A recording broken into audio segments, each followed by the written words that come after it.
What's going on, guys? Welcome back to another episode, and on today's episode it is finally here. I'm super hyped.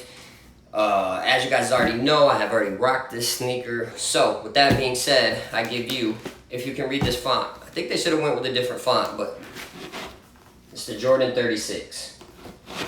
It's got the 36 here, Jumpman logo, Air Zoom on this side. It has Velcro box. You see the Velcro straps right down here.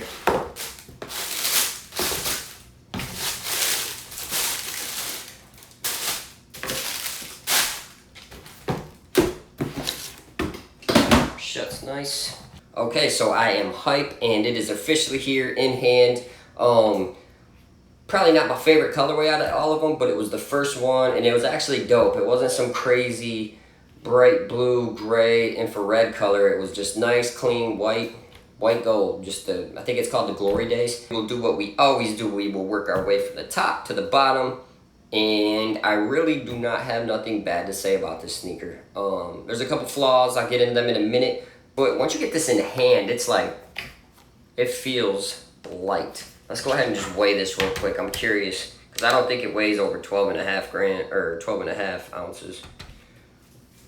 It does, 12.8, which is still like, it feels like nothing.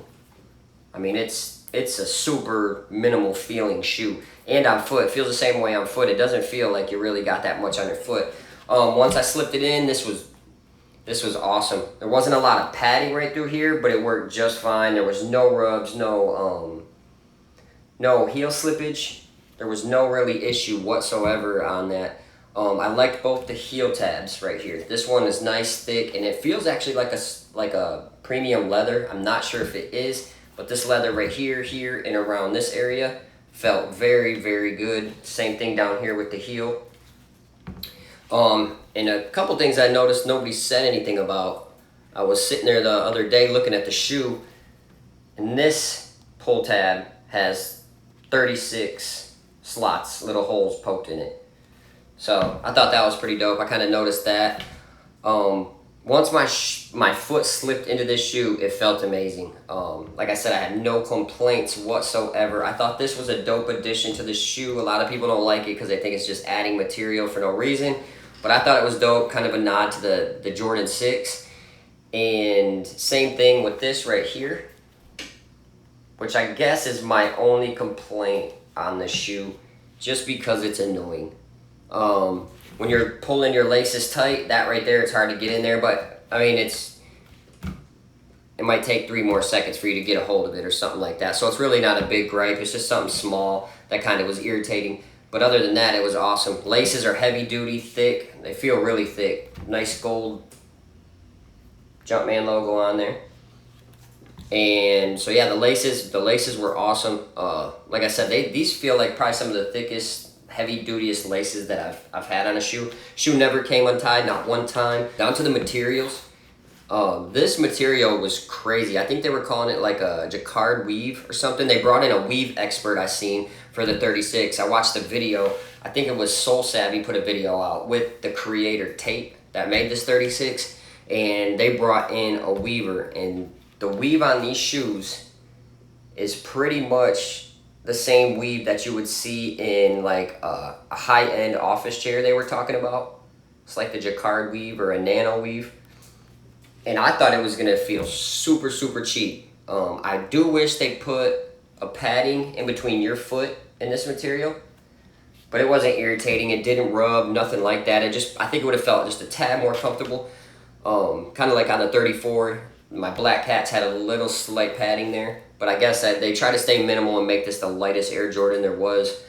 And I think they nailed it. Right when your foot slips in here, there's no breathability issues whatsoever. Has a nice heel counter in there. You can feel it, very sturdy.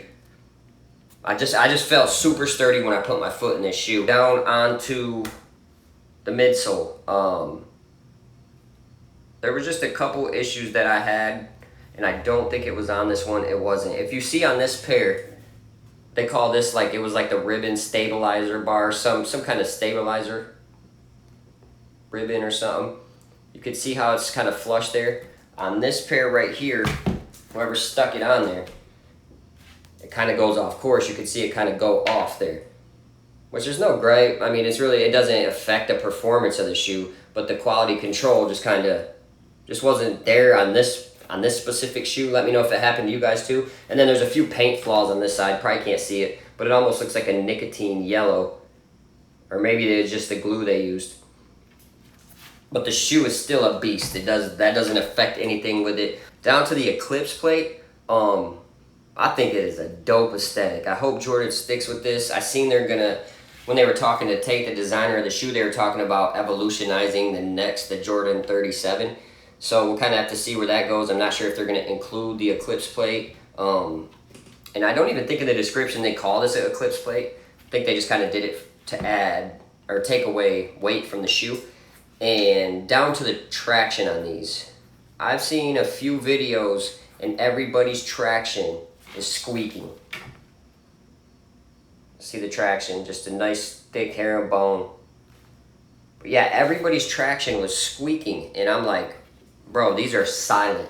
Our gym, like I said, whoever does our gym at the Y, give the dude a raise. Dude always has the floor spotless. It's a great floor, but these did not squeak at all.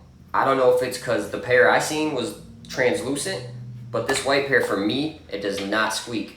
I can show you guys, I'll roll some of the footage and stuff like that, how I always do. Yeah, it just doesn't squeak.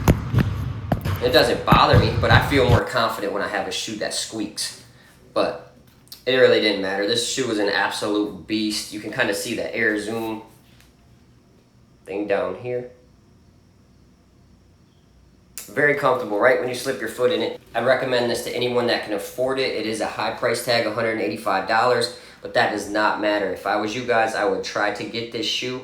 Doesn't matter what level you're at. I'll probably get a different colorway. I like this colorway, but I could just see me trashing this colorway very, very quick. But my other issue with the other pairs is the translucent outsole. Just really, it sucks when you go spend $185 on something, and a lot of the Jordan 36s have translucent outsoles. It sucks when you spend $185, 200 bucks after taxes, I think it was, and you just know you're about to kill that out, or you're about to kill that bottom of the shoe, man. It just sucks, because you know you're about to just tear that translucent outsole up. And I don't really have any gripes about translucent outsoles. I know people said they didn't like the Zion, the first release, the black and white colorway, but I love my Zions. It's like glue on the court that I play on.